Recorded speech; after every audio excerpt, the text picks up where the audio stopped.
Hey now, P. Valerie Dauphin here of feelgoodkickass.com, helping the busy woman who does it all feel good in her body, feel good in her mind, and therefore live a kick-ass life. Happy Thanksgiving. I have a question for you. Do you stockpile all of your gratitude reflection for this special one day of the year? Or is the practice of reflecting on gratitude something that you do on a consistent basis? Reason why I'm asking, aside from it being the obvious Thanksgiving, is I was having a conversation with a friend of mine last week, and he introduced a different way of doing gratitude lists. And this one comes from Marshall Rosenberg, who is an American psychologist. So Marshall's not actually my friend. I don't know him. My friend was telling me that this process comes from Marshall Rosenberg. He's an American psychologist and founder of Nonviolent Communication. And the process is super simple. And it goes like this. Part one, you write down just one action that you are that you did in the last 24 hours that you're super grateful for. So for example, last week there was one day where I worked on my YouTube channel for about 1.5 hours, and that was one action I was super proud of. So I wrote that down on my list for that day. Part two, you write down the feelings that were associated with that action. So for me, I felt energized, I felt accomplished, and I felt proud as a result of taking that action. So that's what I wrote down for part two. Then part three is you write down the need or the needs that taking that action met.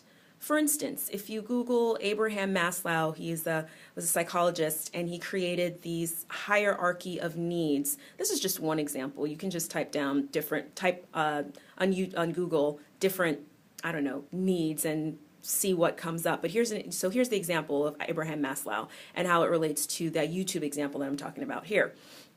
So the need that was met for my, as a result of doing this YouTube action was self-actualization and esteem. And that comes from Abraham Maslow's hierarchy of needs. It starts off with the baseline physiological needs need to be met. Then it goes up to, I believe it's love and belonging. Then there's a thing in the middle, I forgot what it is, but there's also esteem and self-actualization, which is on the top, some of the more higher order needs. And, another need that taking this action met for me was the need to feel engaged in my vision. And so that's what I wrote for part three. Then the final piece, which is very different from other gratitude lists I've done in the past, and I think this is also a big reason why I'm really digging this process, is you draw a flower or draw the sun or draw some pretty little picture to solidify the feel-good vibes. And at the end of the day, that's what we all want, right? To feel good.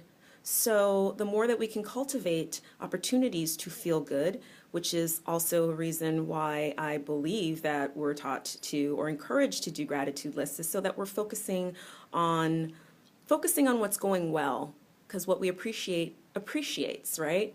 And I think that's one of the reasons why I stopped doing a whole lot. I'm no stranger to gratitude lists.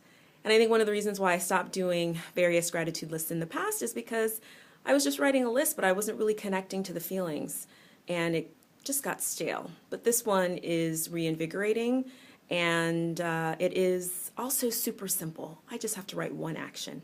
So may your gratitude practice extend way beyond just one day a year.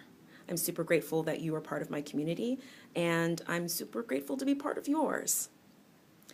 I look forward to seeing you in a class soon, dance, fitness class, Zumba, or World Dance Funk. Go ahead and check out my class schedule at feelgoodkickass.com/classes.